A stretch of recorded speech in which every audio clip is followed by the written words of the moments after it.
Jeannie Davison, liveweatherblogs.com, studio meteorologist.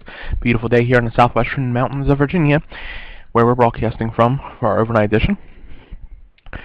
Here is a map provided by meteorologist Mike DeFino.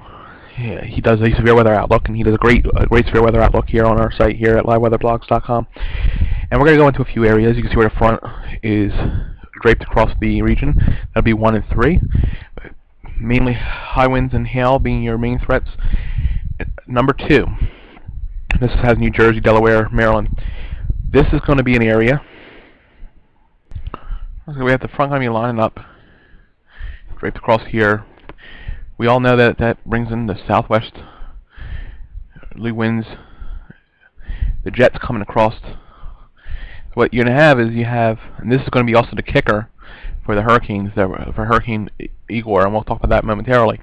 What we have is the southwestern winds and moisture being pumped up now into this region number 2, which is outlined by Mike DeFino to be the highest risk area, one of the best areas for dynamic thunderstorms tomorrow. So we have this jet and the cold front coming in, and we have a low-level jet coming into the area.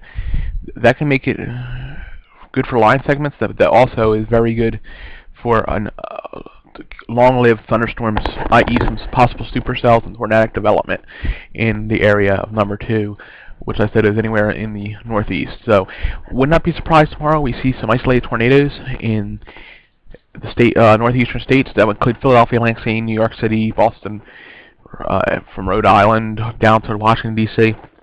Areas we should definitely look out for the possibility of severe weather, and including isolated tornadoes. We're going to get more linear when we get back towards the front.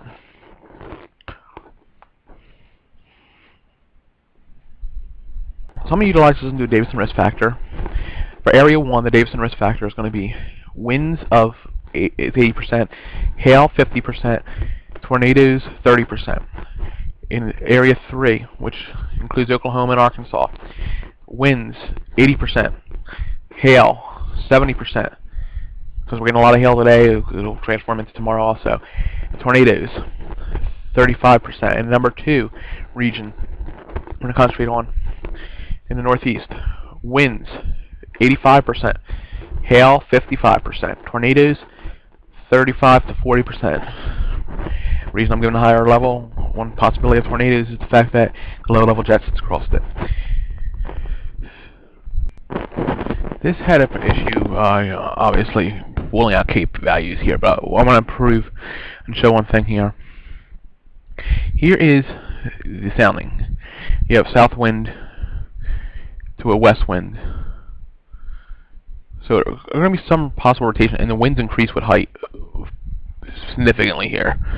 And this is sounding out of Washington, D.C.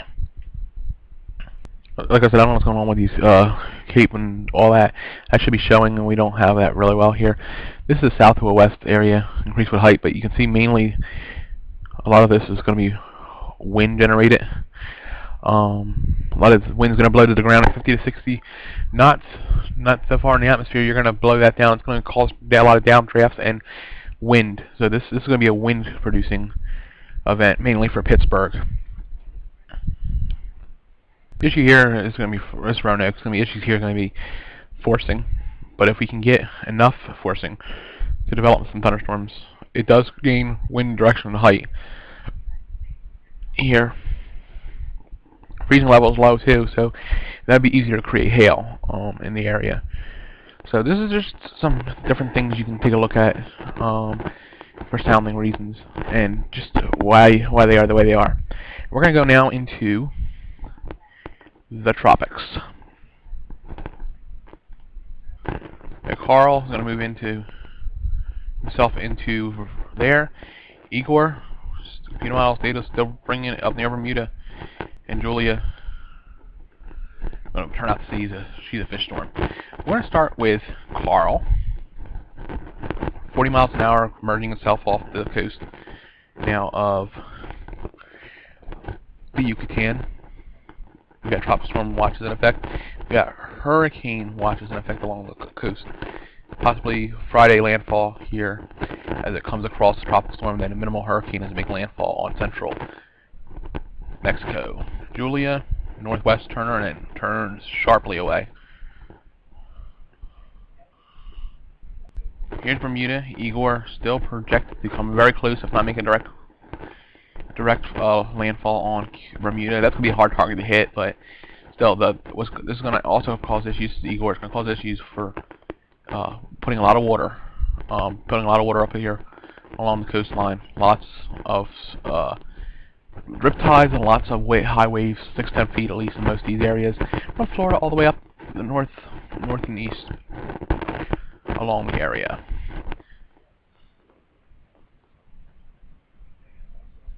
We're looking here on the western portion of the area. There is Carl re-emerging. Looks like I'm pretty healthy for coming over land, to be truthful with you. Then we have Igor. This is a monster. No matter what way you look at it, this thing's a monster. And it will continue to be one as it pushes to the northwest. Here's your shortwave cutting in to this trough. You see how it's digging in. That's going to catch it and push it. So this is definitely where you're going to get the turn from. Julia, it's starting to open. If you take a look at the last couple frames, it's starting to open up more like a nor'easter than a hurricane. Unlike Carl, who still has that central sense overcast. First extratropical system will be Julia. This will become second to extratropical, and finally Igor, as it makes that northwest and then to a north heading over the next couple of days. Sorry about that. Here's Julia in the picture, and how I'm saying it's taking that dry air and feeding it. It's starting to look more like an actual nor'easter than a hurricane. It's starting to come unwound, and the outflow is getting that nor'easter look, if you ask me. Like I said, this will project itself down to extratropical within the next 5 days. But the strongest storm is going to definitely be Igor. Here's something interesting. We got these computer models all now pretty much agreeing with each other tonight.